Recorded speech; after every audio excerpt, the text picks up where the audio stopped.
All right, sounds great. So let's go ahead and get started here. So, hey everyone, like I said before, my name is William, and I'm a managing partner over at A Modern Career Advice. So today, what we're going to be talking about, which is actually pretty exciting, is that, and this is actually one of my favorite webinars as well too, is that we're going to be going through the actual real-life examples and case studies as a follow-up to one of our most popular in-demand webinars, How to Land Offers from 64% of Your Interviews.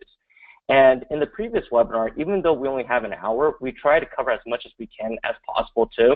And I always apologize early on in that webinar because since we have such a limited amount of time, I really have to spend a lot of time focusing on teaching people all these new strategies that they're not accustomed to.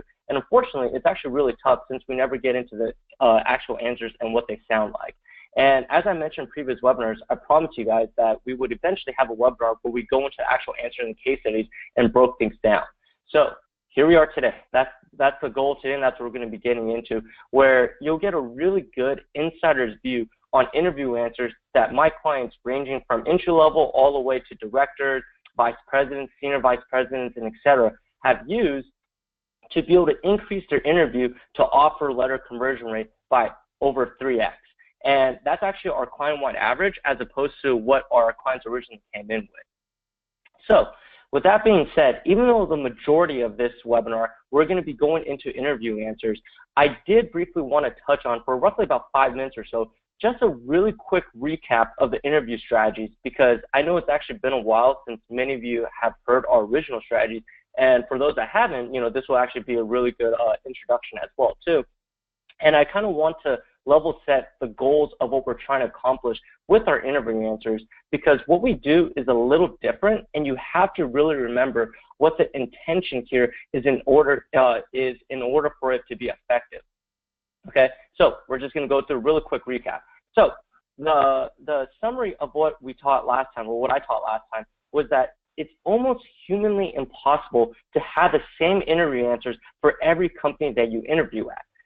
And the reason why is because you have to remember that everyone has their own set of buying criteria. So for example, the wrong way that I've seen people interview in the past is that they memorize interview answers and they say the same thing to every single company again and again and again. And they say the same answers to different people in the interview at the same company again and again. And the reason why people's interview to offer conversion rate is usually pretty low is because they're doing exactly that. Now, the reason why their interview conversion rate is low when they say the same answers to every company and every person they interview with is because every company, let's just say Google to Apple or Facebook or Uber, all these companies have different products, they have different growth cycles, they have different marketing strategies, and all these different things changes how someone will interact with you as a solution. And more importantly, how somebody will interact with you level to level. So for example, how a vice president works with you, or how director or a CEO or the head of wherever you stand in the organization, all those people will interact with you differently. And the main point I was explaining before, using the analogy of the car example, was that every company and every interviewer you're interacting with will have a different set of buying criteria. Okay, so let me explain to you what I mean by that, and let me give you an example, or let me give you the car example to really drive the point home, which is this. Okay, let's just say you were to go buy a car, right? And if you can remember back in time when you're in high school and you brought your mom with you to buy the car because you were obviously too young to buy a car yourself. Now, if you could think back to that day, right, your top buying criteria when you're looking at the car and thinking about buying the car, right, was probably going to be how it looks, the sound system, or how many seats it has, right? But here's the thing. Your mom probably isn't going to be concerned about that, because your main concern, based on how you're interacting with the car as a solution, is a way to hang out with friends, party, and probably bump some pretty good music, right? But your mom is actually not going to be the one driving it. She's not going to be hanging out with her friends in it, and she's not going to be going to prom in it as well, too. In fact, the way that she interacts with the car as a solution is that she's going to be paying that bill, and she's going to be worried sick about your safety. So to her, your mom's top buying criteria is probably going to be safety or affordability or gas mileage. And on top of that, she's going to be giving you money for that as well, too, for the car. So if you notice, even though it's the same solution, it's the same car. However, somebody will be interacting, based on how somebody will be interacting with the solution, changes what the top buying criteria is. And again, bring that into this example and going back to interviews, right? For two different companies, it's actually almost humanly impossible that they'll be interacting with you as a solution similarly. And even within the organization, everyone who's at different levels or at different departments will be interacting with you differently as well. And all of that changes the buying criteria that the company will have, the interviewer, and the interviewer will have. So for the sake of this webinar, we're not going to get into too advanced, and we're just going to focus from a perspective of different companies instead of going to level. For example, like how a vice president would be interacting with you versus CEO versus one of your peers, because that gets a little bit too intricate for the purpose of today's webinar. But the main point that you want to keep in mind is that it's almost humanly impossible to say the same answer over and over again and have it stick and be an answer that gets you an offer, because of the fact that everybody will have different buying criteria. Okay, so the first thing that we have to do is that we have to identify the buyer's top buying criteria, because if we don't understand their actual workflow and how we're going to be interacting with the interviewer as a solution, we're going to be shooting in the dark. Now, the second thing, and I will try and keep this as brief as possible, and this is actually a very, very, very, very big part of it, is that what you have to keep in mind is that we are in an enterprise sales environment, okay? And if you want a brief recap of this, feel free to go on VCU's alumni page or on our website for the recorded webinar so you can actually understand what I mean by enterprise sales environment.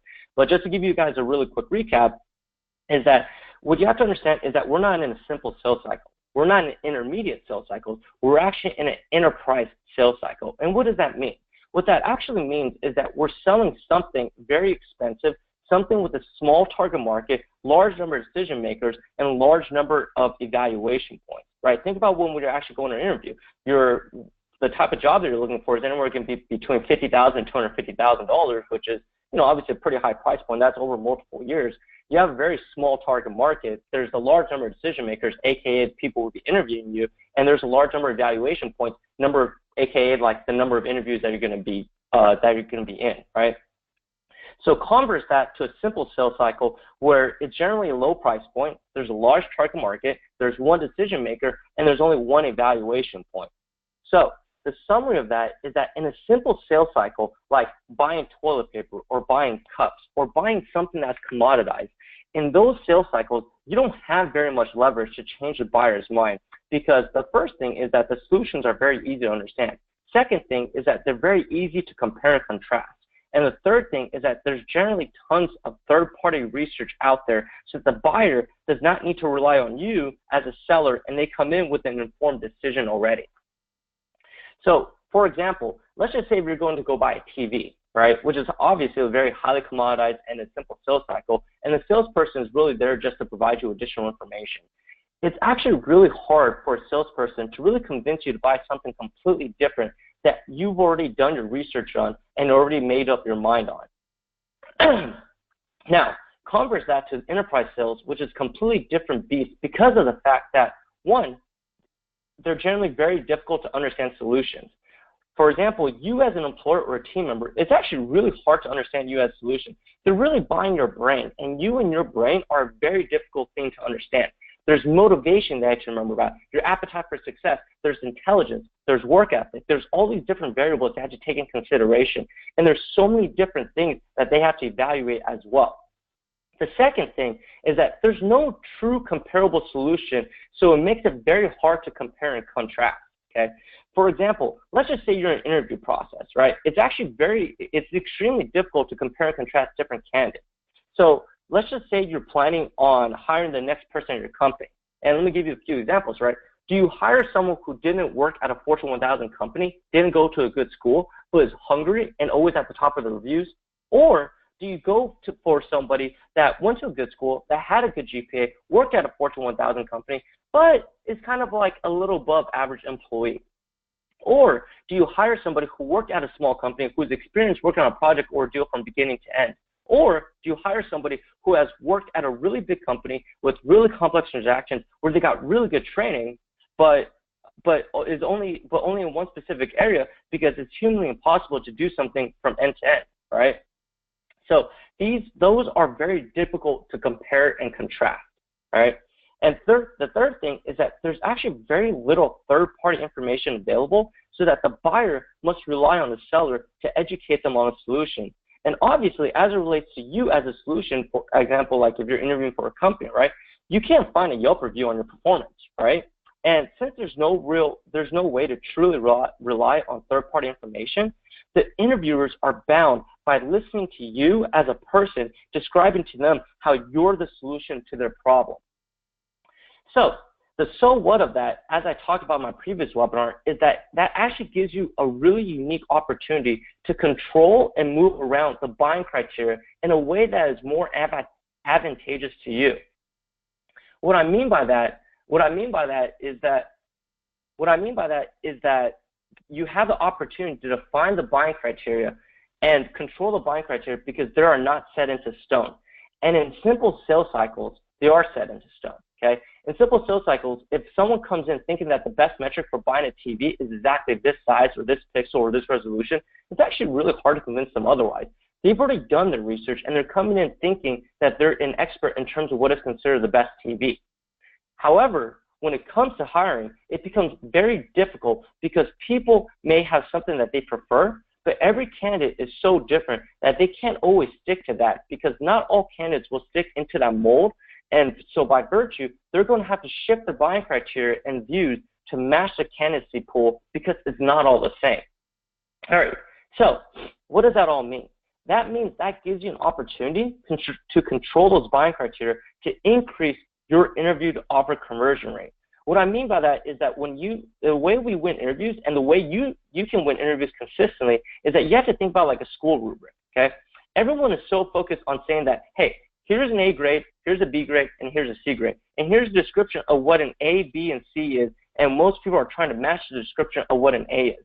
Whereas the smarter and more tactical strategy to that, and what my clients and I do, is that since this is an enterprise sales cycle, and since their buying criteria is not set into stone because of the variables that we just went over, what that allows you to do is actually change the definition of what is considered an A grade to match only what we have in our strengths. And that way, if we're able to pick the right one, our competitors will lose by default, and we would have won by default when they are judged against the rubric that we have set.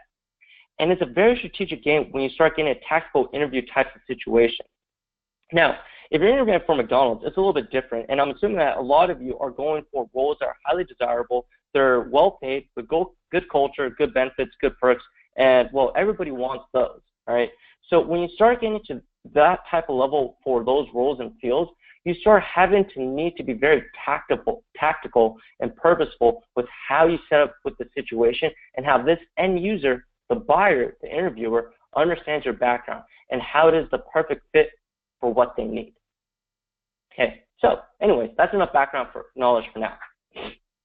Let's actually get into the really interesting part, which is going to be our first case study now. Okay, so go into our first case study, which is, let's get into our first case study now, which is actually a past client of ours who's a director of finance.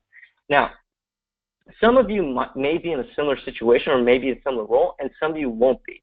But the key takeaway that I want you to take away from these case studies is to understand the strategies that we're using, how to use them, and how we're positioning our client's background and their experiences for the different types of companies and roles that they're going for, which is something that everyone will have to be able to do no matter what level or job that they're going for, okay? So for our client, let's call him Blake, right? So Blake has been working as a director of finance at a Fortune 100 company, which is a very large retailer. And he had been at his current company for roughly about 10 years now.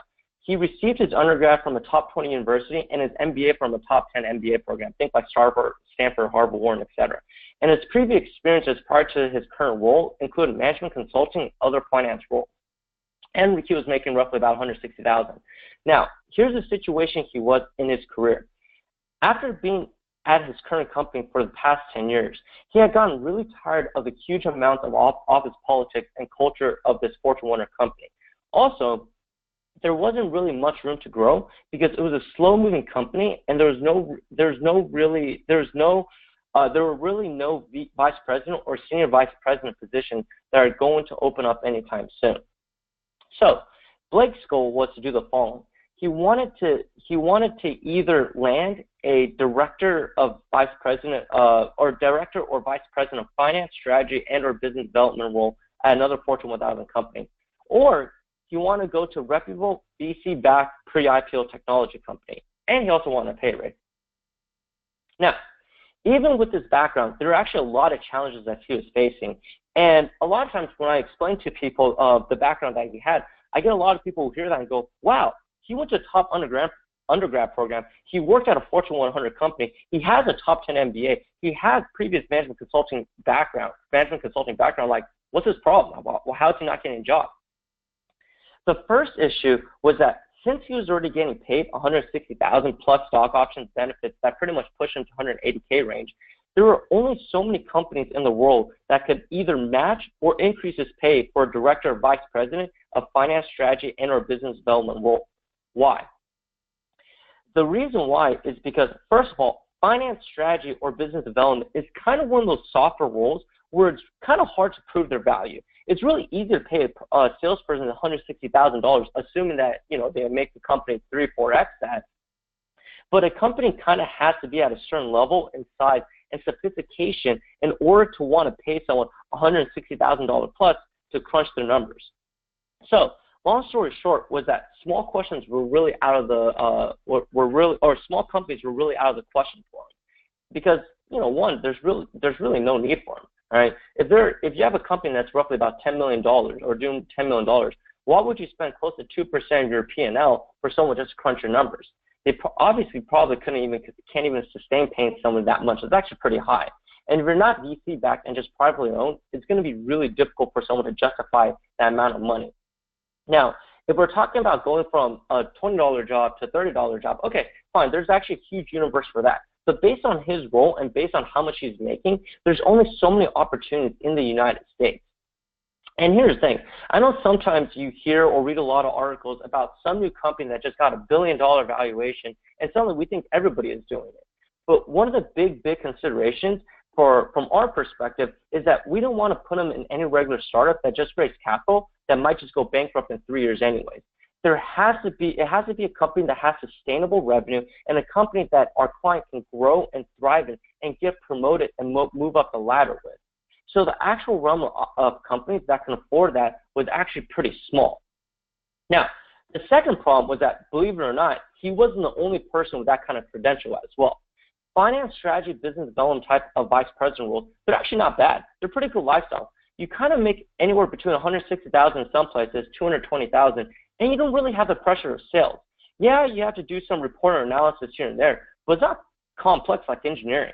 Your hours aren't terrible, and it's actually a pretty desirable role. It's not like investment banking where you kind of have to break your back, or private equity and hedge funds where there's a lot of stress involved. It's pretty good living. But again, there are only so many companies that are willing to pay you that much, which are very large companies or pre-IPO companies, and there's only so many good ones out there that have these type of positions available. So what does that mean?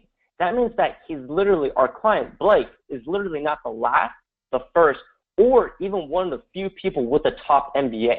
Also, everyone that was applying literally had the same background. Everyone has management consulting background. Everyone worked at a top company. Everyone has a definable track record, and everyone had a top 10 MBA.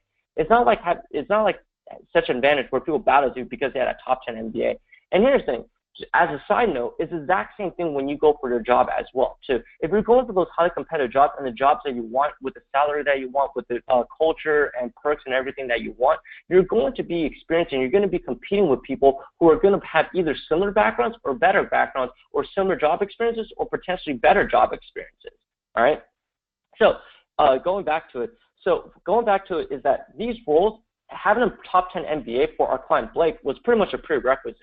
And unfortunately for these type of roles, having a top 10 MBA, having management consulting experience, and having a definable track record is really just commoditized. the interview is probably like, dude, like I got 20 of you guys, right? So that becomes very difficult as well too. So what our client needed to do, Blake needed to do, was that he needed to be able to differentiate himself because he can't just win on a fact that he can, quote unquote, do the job. When you're going for a vice president or senior vice president role at a Fortune 1000 company, everyone who's getting to the final round can do the job. The question now is, who do we think can be the best at the job? And who do you perceive to be the best at the job, okay? So with that being the background information, let's actually get into the actual interview answer, or let's get into the interview answer. But first, let's talk about the company that he interviewed at, just to give you guys some background information. And we'll actually be getting into why it's really important to understand the background information, the job responsibilities, and things of that sort. So the company that he interviewed at was a Fortune 1000 retail company, and they were looking for a director of business development. Now, here's some important additional context here as well, too. So what most people typically do when they look at job posting is that they just read the job posting and look at the responsibilities and skills. However, you can't just stop there. The reason why is because in a lot of situations, you have to do additional research on the company, and it's extremely important depending on the role you're in because the context changes how the interviewer, likely your direct boss, will be interacting with you as a solution and the buying criteria that he or she cares about. Let me get into what I mean by that. So the real interesting thing about this Fortune 1000 company that our client was interviewing with was that they recently made an investment into a marketplace business. You guys know how companies have like investment arms like, Google Ventures, Intel Ventures, Comcast Ventures, et cetera. This company has exactly the same thing. So basically, this Fortune 1000 company made this investment into a startup that was doing roughly about $10 million in revenue because it was relevant to their business. And the reason why they made this investment was that they want to figure out ways to grow their business. And they want to find synergies and business opportunities between the big old brick and mortar Fortune 1000 company and the fast cutting edge marketplace business. So the crux of what the people at the Fortune 1000 company were effectively saying was that we're not professional investors. We didn't give you money because we wanted you to grow our $30 million investment. That's actually peanuts compared to the billions that we do in revenue. The real meat and the real money of why we're giving you, why we made this investment is that we're able to integrate this particular marketplace business into our business so that my business, my main business, can be a lot more effective and can be insulated from competitive risk for the next couple of years. Okay. Now, that's the background of the company. Let me give you some background on the interview's background as well, too, because that's actually pretty important. So notice that all the things that we're looking at changes all the buying criteria, which are things you want to look at prior to going to interview as well, too. So the interviewer was the vice president of business development, who also had a top 10 MBA and previous consulting and finance background. And his LinkedIn profile said that he was in charge of growing revenue and increasing brand loyalty and differentiation through various channels, whether it's through partnerships, investments, and startup efforts. And we actually love, like personally speaking, like me and my team, we actually love looking at LinkedIn profiles because it tells you a lot of what they actually focus on, what the person that you're interviewing with and what they actually focus on, and helps us understand how we will be interacting with them. So logically speaking, after looking at this person's buying criteria, or looking at this person's background and job description, the situation and what we came up with, and looking at the person's background, the job description, situation, what we came up with this was the buying criteria. Okay, so the first buying criteria that we identified was that they wanted someone to grow a marketplace business from a larger parent company that's synergistic with the parent's company's business, which is a buying criteria that we determined and we created because we know that we're the only one that can fit that. Literally, that's exactly their solution or situation. The second buying criteria is that being able to identify and evaluate additional opportunities. And the third one is the ability to lead and be able to lead a team to conduct financial and strategic analyses. All right, so that's the background, that's the situation. Let's actually get into the first question that they asked, which is, tell me about yourself, okay? So this is probably the most important question to think about and strategize about, okay? When people ask you, tell me about yourself, right? a lot of people think that this question is very innocent and it's just a formality. So people start talking about the background like everyone else does. But what ends up happening is that when you talk about your background like everyone else does, you're seen as a commodity because everyone else is saying the exact same thing and have similar backgrounds, especially in this case. Remember, in this situation, our clients' competitors all have Fortune 100 or Fortune 1000 experiences. Some come from consulting, and some people with top 10 MBAs and similar work experiences. So the problem I've seen here where a lot of people have interviewed in this situation is that they're talking about it like a fact sheet. They're talking about like the background like a fact sheet and the answer to this question like a fact sheet. And the problem is that they're not properly positioning themselves or creating buying criteria, making buying criteria, or defining buying criteria, and they're not doing any of that, which can help them push out the competitors so that they can win by default. Let me give you a concrete example of what I mean by that, okay? So here was our client's original version to the answer, tell me about yourself, okay? So I've been with XYZ company for the last 7 years, and I've had a variety of roles in finance and strategy. My current responsibilities include full financial oversight over the membership, finance, and credit aspect of XYZ business. Right now, I have a team of 3 finance senior managers reporting to me. What we do is that we provide advice to the senior executives, CFOs, and vice presidents on financial matters, FP&A, and decision support.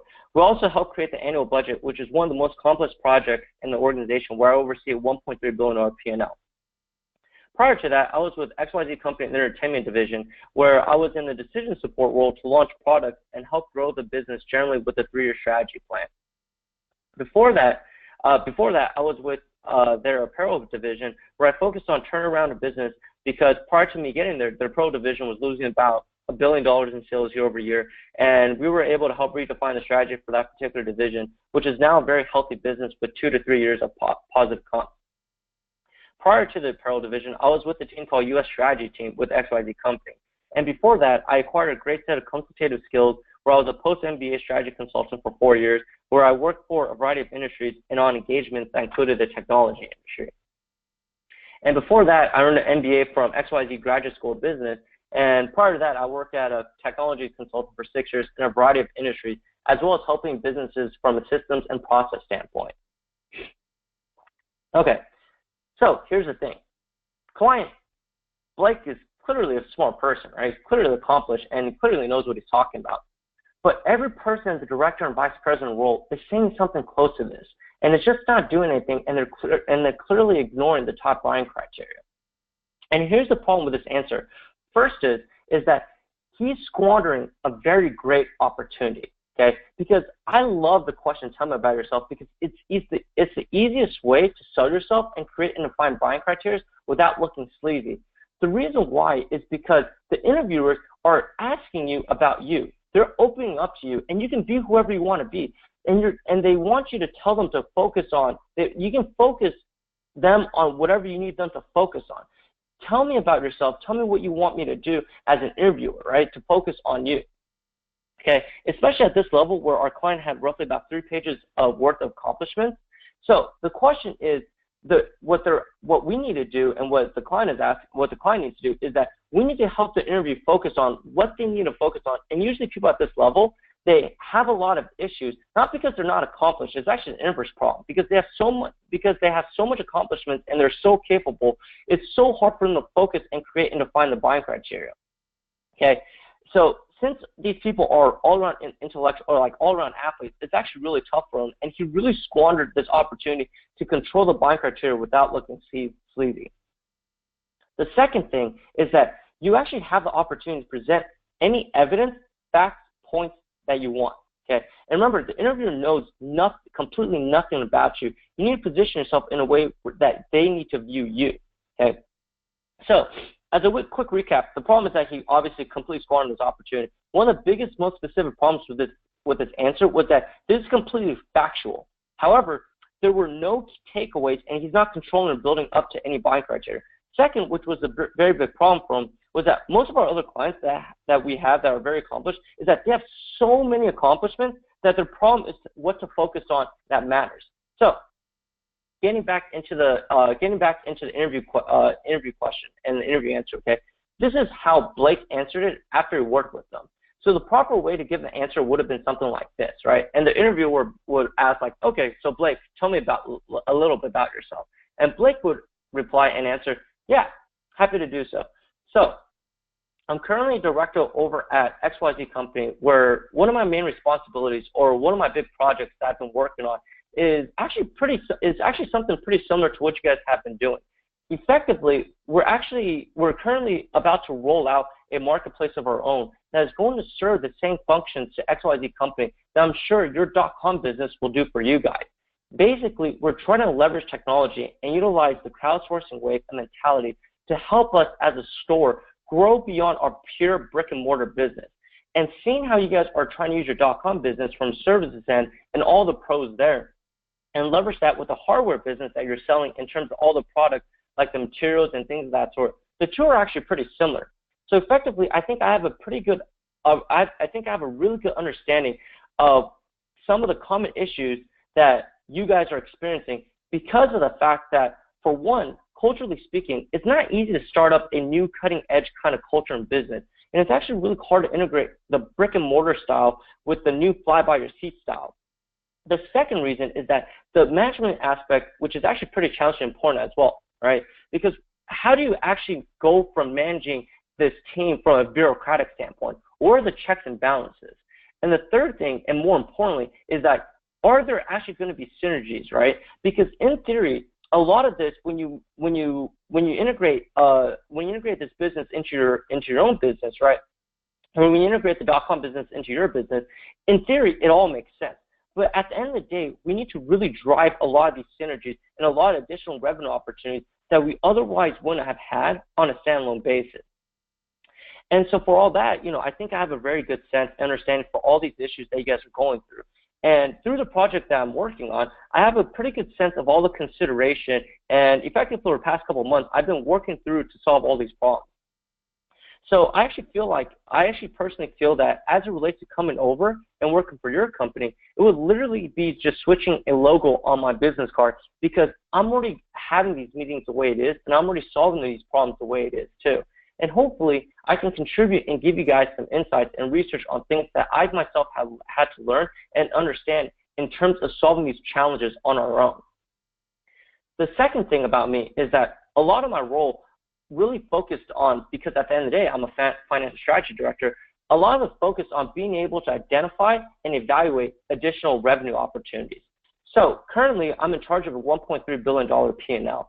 And one of my claim to fame, and one of the reasons why I've been so well respected traditionally in the organization, is because my projections have always been within 1% degree of variance from our actual results. So as you can imagine, I'm very much relied on here in my organization to be able to look for not only just be able to find these opportunities, but making sure that these opportunities are going to be synergistic to our core operations. And here's the thing. I know that in a lot of financial models, you can really make Excel say that you can make $1 billion whenever, right? But I think what is really great about my experiences here is that I have a lot of opportunities to look at different product lines, product launches, vendors, partners, things of that sort, and building a model that reflects reality, and if it's going to be if it's going to actually be synergistic and accretive. And as it relates to the first point I was making, coupling my understanding of strategy and my ability to build realistic and accurate financial models and being able to work with market-type place businesses is kind of something I've had a lot of experience in terms of skill set, where we not only think about the unique path forward, but we're able to financially conceptualize that and make that become a reality. And, the third thing I would say is that, which also comes from director role, is that I'm very much in charge of leading a team of junior managers to conduct that analysis. And so I think a big part of my role and where I really differentiate myself from my peers in addition to my technical abilities is really working well within deadlines and really bringing different individuals together and being able to efficiently and optimally distribute workloads to certain people and bring it all together so that we don't have multiple pieces of something, but rather having everyone working on one thing holistically and in unison. And I'm sure you've probably had situations where you might have divvied up work and it become individual projects rather than having everyone working on a component of one larger thing. So I think from a management standpoint, I've really built a really great track record, especially when you have to operate $1.3 billion P&L. So That's a little bit about myself. So, as you can tell, that was actually a lot better in terms of the answer. Because again, what you have to realize is that this is not a book report. People think of interviews as a formality, but it's not a formality. People are trying to get an answer of what I should care about, or what I, as an interviewer, should care about you as a solution. Okay?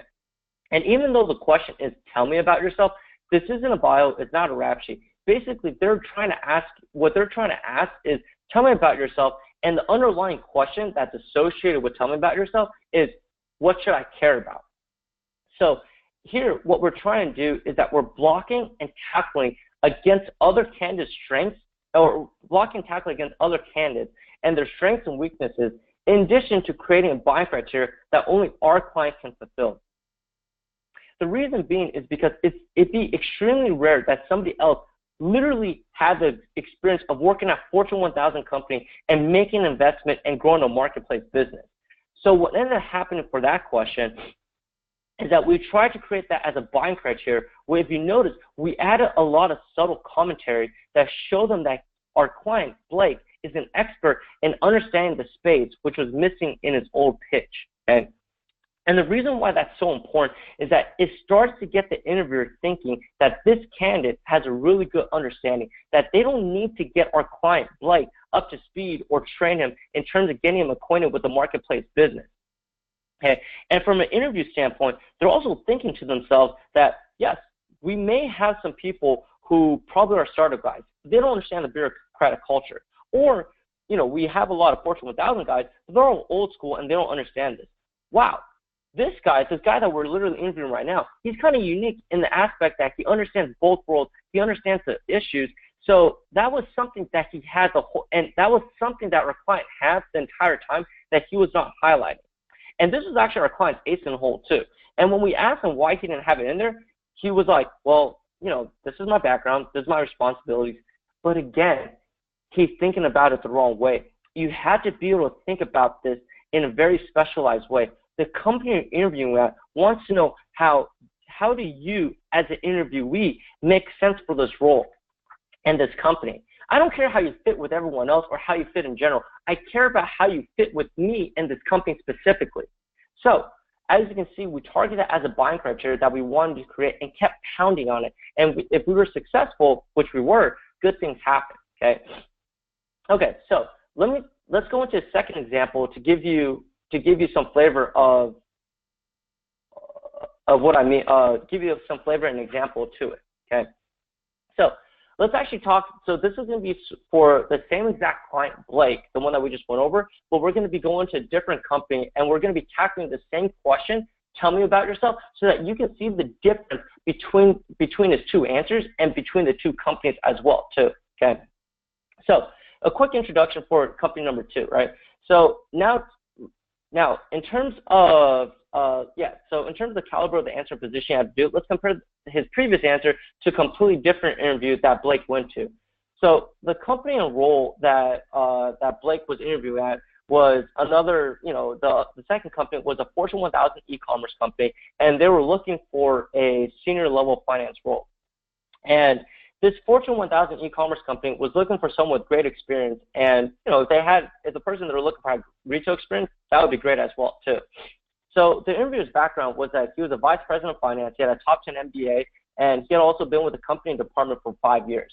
And based on our research on the company, the team dynamics, the situation, and the interviewer's background, the buying criteria that we determined was that they wanted someone that was able to be able, for one, being able to have experience turning around division, especially a retail division, because that's so specific. So what we're trying to do is that we're trying to create that buying criteria, because nobody's really going to wake up and think that if we're hiring a finance person, we need to get someone that's fixed something that's broken before. And second of all, someone that's actually done in retail, right? So the first buying criteria is obviously experience turnaround division. The second one is ability to optimize supply chain, develop cost-saving initiatives, and the third one is to develop an accurate budget.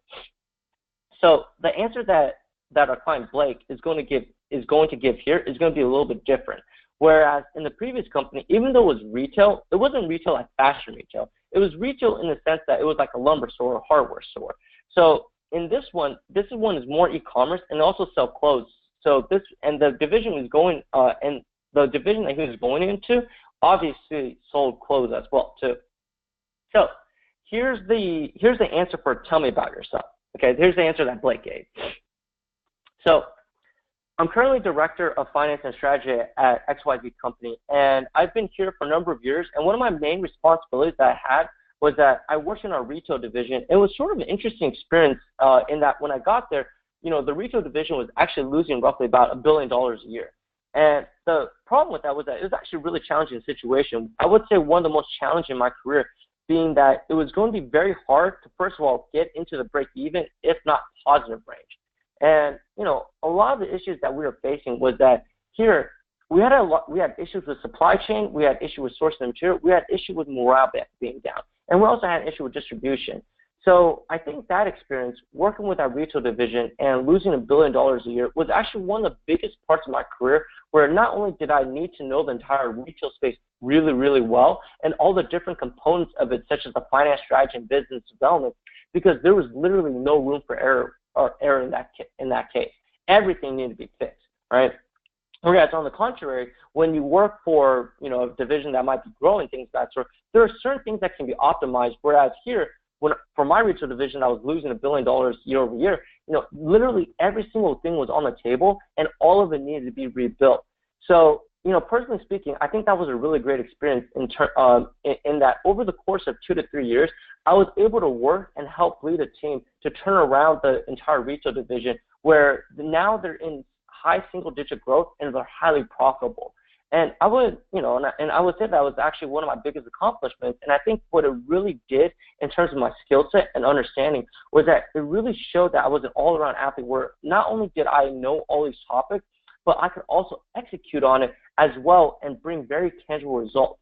And as I think about my retail experience, this really, to me, is one of the biggest things I have in my background in terms of being able to take something and not only fix something that's broken, but also grow it more, which in my mind was a lot more of a difficult situation, because I've also worked for profitable divisions before where we were already growing, and in those situations, it's really just obviously doubling down on your revenue. And I would say, like, the second thing, with that being said, is that I'm not a stranger to understanding the supply chain or how to identify cost savings as well too.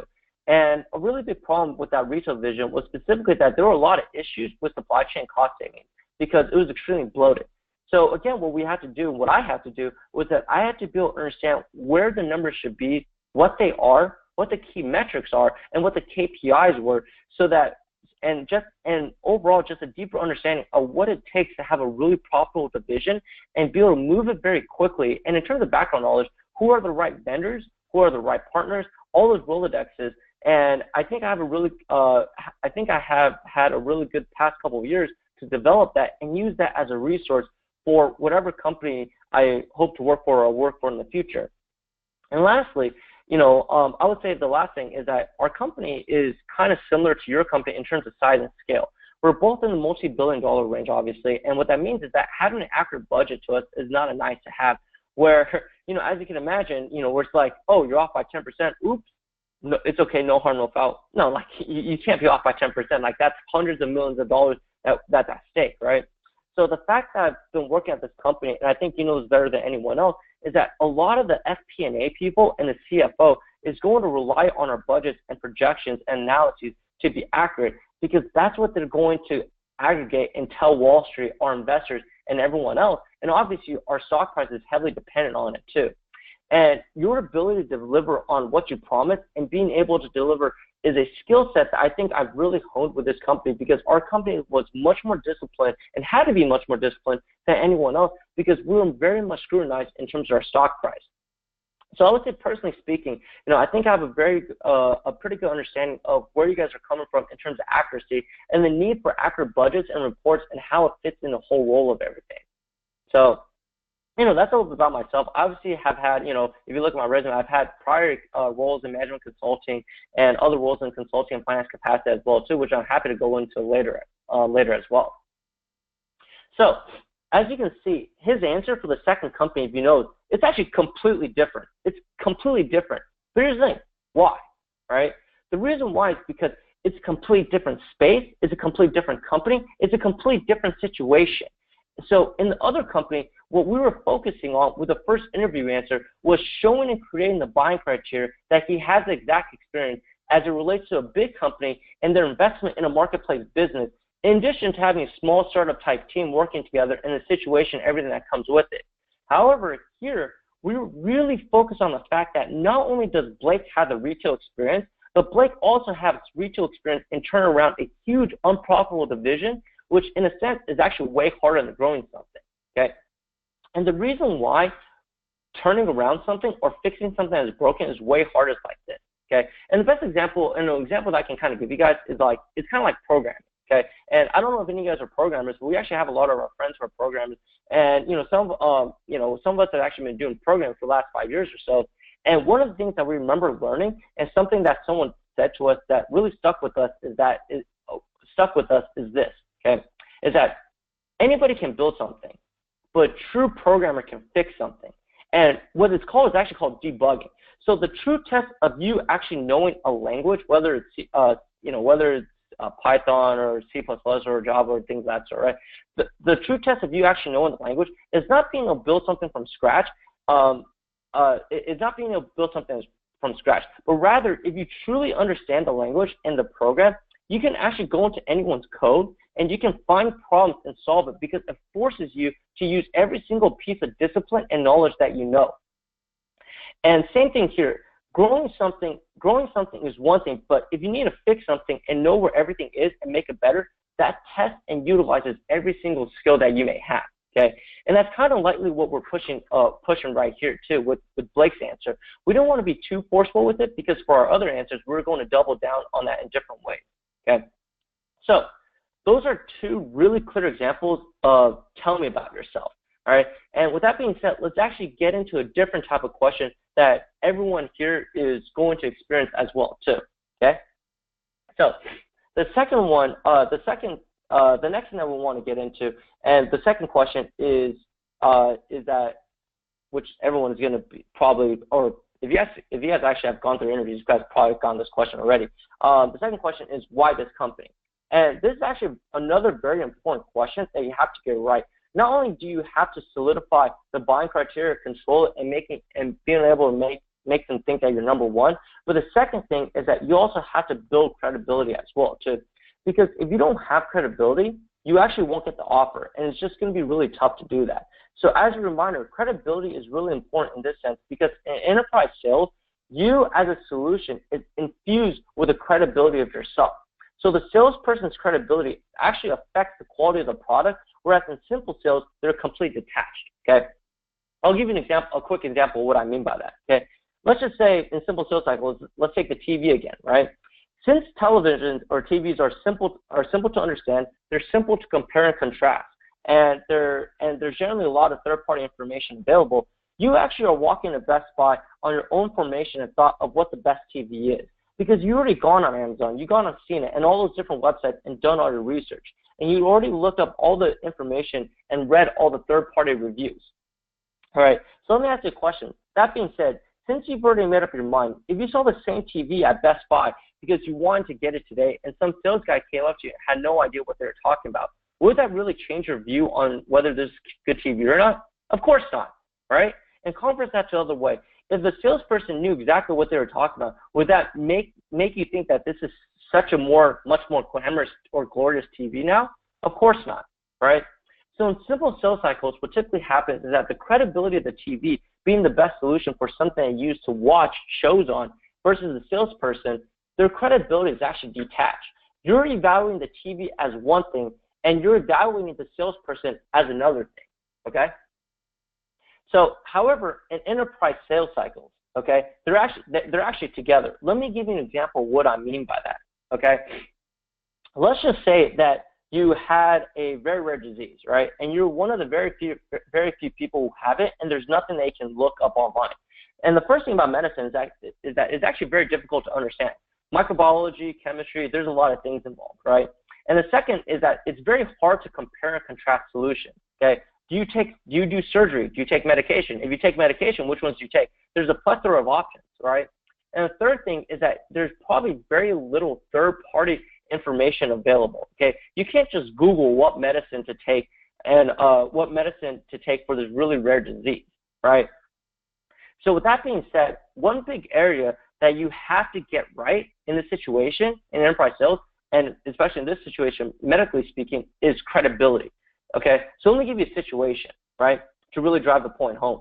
If a guy or a girl was to walk in the room as a doctor, they were young and they were stumbling over the words, and you were telling them your symptoms, and they had to think about it, they had to look it up in a book, or they had to confer with some other doctors.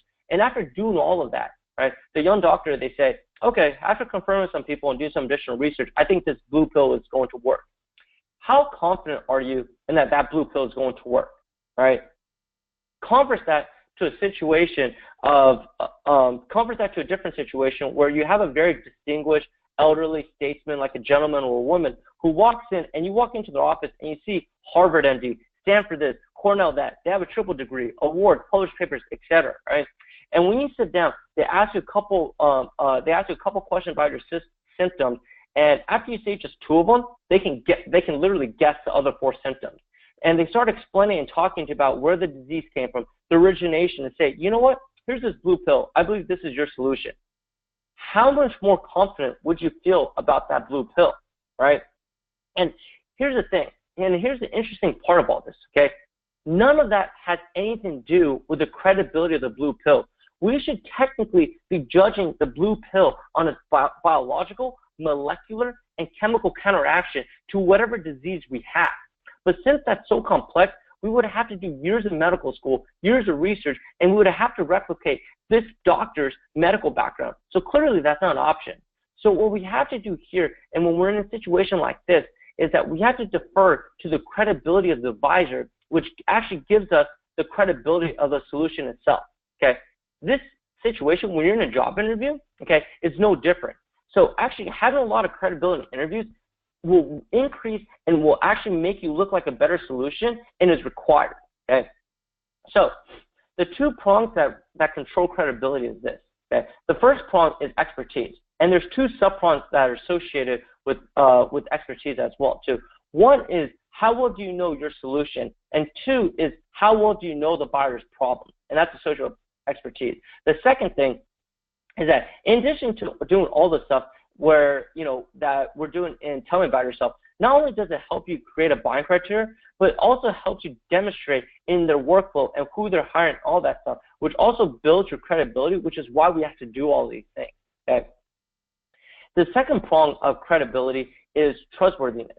And trustworthiness actually has four subcomponents, which is transparency, appropriate behavior, likability, consistency. And being able to do all this stuff is actually out of the realm of what we're going to be going over today. So I'll just give you an answer of what it should sound like and what it shouldn't for the question of why this company, and to show you guys what how to be able to integrate credibility into the answer that you get. Okay, so. For our second case today, this is a completely different client with a completely different background. So I'm just going to go over the client background really quick. Okay?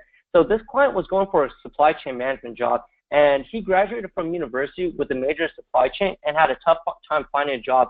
And because he was looking for a job during the recession. So he ended up having to take a job as a supply chain manager / operations person, where he kind of worked in the warehouse, worked on the operation side of things in terms of shipments, order delays. He tracked costs, and he pretty much managed the warehouse, right? He was following instructions. But what he actually wanted to do was that he wanted to work on the supply chain as opposed to in the supply chain, and be able to analyze metrics and be able to figure out and come up with creative solutions to be able to make the supply chain much more efficient and much more effective. So the company that our client was interviewing at was one of the oldest chocolate companies in the United States. And this was his company, or this was his answer for why this company. Okay, so interviewer asked why this company, and his response was, I think your company is great. I think your company is a great company to work for a number of reasons. For one, you guys are America's longest continuously operating chocolate manufacturer and has been establishing yourself as a premium chocolate company. How you're able to do so is by controlling and managing all the steps for great quality, from the cocoa bean all the way through to finished product. Additionally, from what I've seen and heard, it seems like your company has a great culture where employees really enjoy not only being able to work on different interesting projects, but that your company deeply values the employees and takes the time and effort to reinvest in the training development, which is something I think is really great and not seen too often across a lot of other companies. And et cetera, et cetera, et cetera, et cetera. Pretty much, this client, his original answer, pretty much it was everything that he read on Glassdoor, right? And the reason why that's such a basic answer is because it doesn't demonstrate any additional expertise. It doesn't really show any trustworthiness in terms of the depth and who he is as well, too. Part of having appropriate behavior and part of being trustworthy is that people want to know who you are. So, and here's the thing, like when we interview or when we help people prep for interviews, we always tell them not to be too buttoned up as well, too, because when you're too buttoned up, the worst way to get kicked out or not get get kicked out of the interview process, aka not get the job, is that you're too perfect, right? And humans are actually risk-averse people where if you're too perfect and you're too refined and they don't get to know who you are as a person, they're going to be risk-averse because they're not going to really truly, like, they're going to feel like something's missing or something's wrong, okay? So here is the answer that we gave, right? And this is the answer that we actually had him give after, just to give you a compare and contrast what his original answer was. So this is the actual answer. So why this company, right? Okay, yeah, happy to answer that. That's actually a really great question. So here's the thing, I may be right or I may be wrong, but personally, I believe that chocolate is one of the most commoditized and competitive industries out there. And I've been seeing your company winning and segmenting yourself as a premium brand since the 1800s. And, personally speaking, my view on that is that you don't get to be a great company just by luck. You really have to understand the supply chain as well as the finance behind the business. And this includes not only producing really great quality chocolate, but it's also the reason why your company is able to differentiate themselves as a premium brand in the industry. And more importantly, developing brand behind the chocolate, which is actually extremely difficult to do as well too. So given all that, and with that all being said, I believe that you guys actually have a very smart and talented group of people who work at these companies in order to create that. And because of this, as I think about my own career path, I really view supply chain management and finance as a mentorship type of field. And being at your company, I feel like I would get great mentorship to learn a lot more and be able to excel. And that kind of exposure is really important to me too. And the second thing is that as I started to get to know myself better too, and throughout all the past experiences and jobs I've had, I've realized I've really thrived within environments where I not only work with high caliber individuals, but I operate best when I'm being challenged to improve constantly and consistently as well too. In a place like your company where they make the best cream of chocolate, I know that will be consistently challenged every single day, since without a good supply chain and without good financial background, you're not going to be the best. And in addition to that, I actually like to move fast. I like to be challenged and be able to be held to the highest standard, because it made a lot of sense, and which made a lot of sense for me to reach out to your company since I saw that this would be a really great fit.